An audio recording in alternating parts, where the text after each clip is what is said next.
L'économie, Nicolas Barré, alors c'est une question qui revient sans cesse. Est-ce bientôt la fin du diesel ? Eh bien, vous avez les derniers chiffres. Le constat, c'est que les ventes de voitures neuves diesel aux particuliers s'effondrent en France. On peut le dire, Nicolas, c'est la fin d'une époque. Oui, c'est frappant d'ailleurs. Vous savez, ça me fait penser à la fin du magnétoscope quand on est passé au DVD. Le VHS, vous avez une nouvelle technologie qui arrive.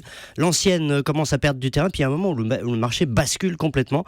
C'est ce qui est en train de se passer avec le diesel. En 2012, 64% des ventes aux particuliers, c'était des moteurs diesel. 3 ans plus tard, en 2015, on était à 44%, on a perdu 20 points.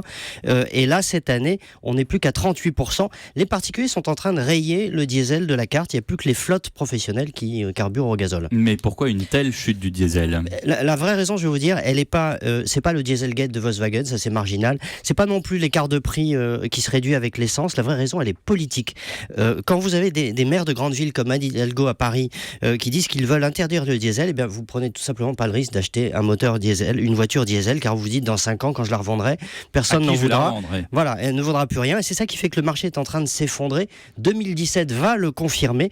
La fin du diesel est vraiment programmée. C'est pour autant un sacré défi pour les constructeurs français qui avaient beaucoup misé sur cette technologie. Oui, alors il faut dire, ils ont vu venir quand même.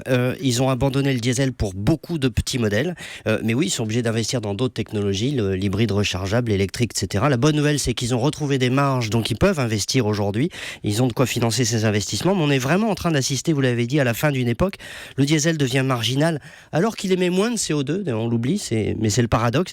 Simplement, il est plus de particules fines. Oui, exactement. Et il est plus socialement accepté, c'est tout. Et donc, les constructeurs en prennent acte. Voilà. Merci Nicolas Barré, directeur de la rédaction des Échos.